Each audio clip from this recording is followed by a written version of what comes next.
Zumbido não é tudo igual. Você aí que tem zumbido já conversou com outras pessoas com o mesmo sintoma e percebeu que cada um contou uma coisa diferente sobre o zumbido? Em alguns pacientes, o zumbido começa de repente, outros vai devagarzinho. Em alguns pacientes, o zumbido é o dia inteiro, outros ficam em apenas alguns momentos do dia, e em outros pacientes, eles ficam dia sim, dia não. Alguns zumbidos pioram no silêncio e outros pioram em ambiente com muito barulho. Você sabe por que o zumbido varia tanto de pessoa para pessoa? Como eu falei no início do vídeo, zumbido não é tudo igual. E eu, doutora Kênia Chaves, otorrinolaringologista, vim aqui explicar para vocês os principais tipos de zumbido. Eu vou falar para vocês dos principais grupos de zumbido. Lembrando que eles não são os únicos, são só os mais comuns. Eles são auditivo, metabólico, somatosensorial, psicossomático, ototóxico e vascular. Então, vou começar falando pelo auditivo, que está relacionado às doenças do ouvido e principalmente aquelas que têm perda de audição. A gente acha que quanto maior a perda de audição, maior o zumbido, mas na verdade é exatamente o contrário. Os pacientes que reclamam de zumbido dificilmente reclamam de perda de audição, porque normalmente eles têm uma perda de audição muito leve, muito discreta, que ainda não atrapalha a conversar, a socializar. Por isso, todos os pacientes com zumbido precisam de uma avaliação audiológica bem completa para conseguir detectar essas alterações muito leves da audição. Esse tipo de zumbido tende a ser contínuo, piora no silêncio e começa gradualmente, devagarzinho. Para tratar, a gente precisa corrigir a perda auditiva. E aí vai depender da doença que causou a perda auditiva, podendo ser aparelho auditivo, remédio e até cirurgia. O zumbido metabólico é aquele causado por alterações do exame de sangue, ou seja, doenças de outras partes do corpo que vão interferir com o funcionamento do ouvido.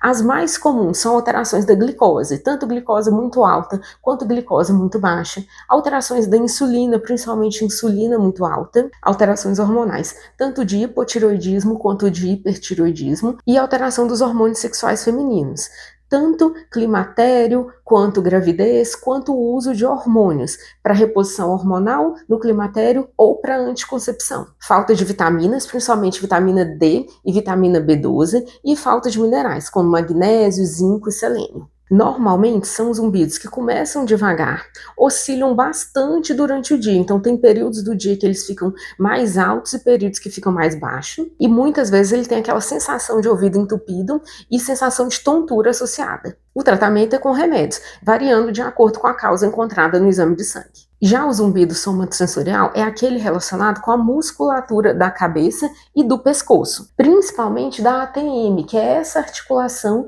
que abre e fecha a boca. E é muito acometido em pacientes que têm apertamento dentário ou bruxismo. Também é muito comum em paciente que tem dor ou tensão aqui no pescoço. Esse zumbido tem uma característica muito importante, que é porque ele modula com movimentos da boca, da cabeça e do pescoço. Ou seja, ele vai mudar o timbre, vai mudar o tipo de som que o paciente escuta, ou vai aumentar muito ou diminuir muito com esses movimentos, que são mastigação, apertamento dentário ou mesmo mexer a cabeça de um lado para o outro. Esse zumbido é muito comum em pessoas mais jovens e o tratamento deles é com fisioterapia. Já o zumbido psicossomático é aquele que vem quando a pessoa está estressada, nervosa, passando por algum período difícil da vida. É aquele paciente que me fala assim: doutora, eu já tive esse zumbido antes. Eu estava com um problema muito sério na família e meu pai estava doente. Mas depois de um tempo, de uns 6 meses, ele foi embora. Mas agora eu estou com um problema muito sério no trabalho e aí ele voltou a me incomodar. O tratamento é com remédios ou suplementos que vão agir modulando os nossos neurotransmissores, com isso as nossas emoções, além, claro, de psicoterapia. Outro tipo de zumbido muito esquecido é aquele que a gente chama de ototóxico, ou seja, aquele que é causado ou por uma infecção ou, mais comum, por algum remédio que o paciente toma. No caso da infecção, o paciente costuma saber, costuma falar: esse zumbido começou depois de um episódio de dor de ouvido, ou depois de uma gripe, depois de um resfriado, depois de uma sinusite. Já no caso do remédio, nem sempre o paciente relaciona. Às vezes a gente só percebe durante a consulta médica, quando o paciente vai contando os remédios que ele toma e há quanto tempo que ele começou. Claro que para tratar a gente precisa tirar o agente causador, tirar o remédio e tratar a infecção, mas muitas vezes é necessário alguns tratamentos adicionais para tratar sequelas desse remédio ou dessa infecção.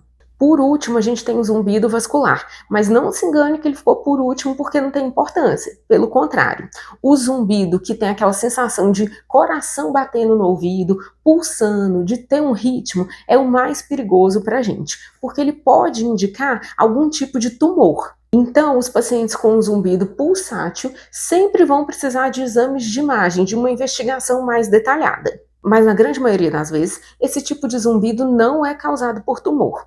É causado por alguma alteração dos vasos sanguíneos, das artérias ou das veias que passam muito perto do ouvido, às vezes até dentro do ouvido. E aí a gente consegue escutar o sangue passando por dentro delas, como se fosse lá dentro do ouvido.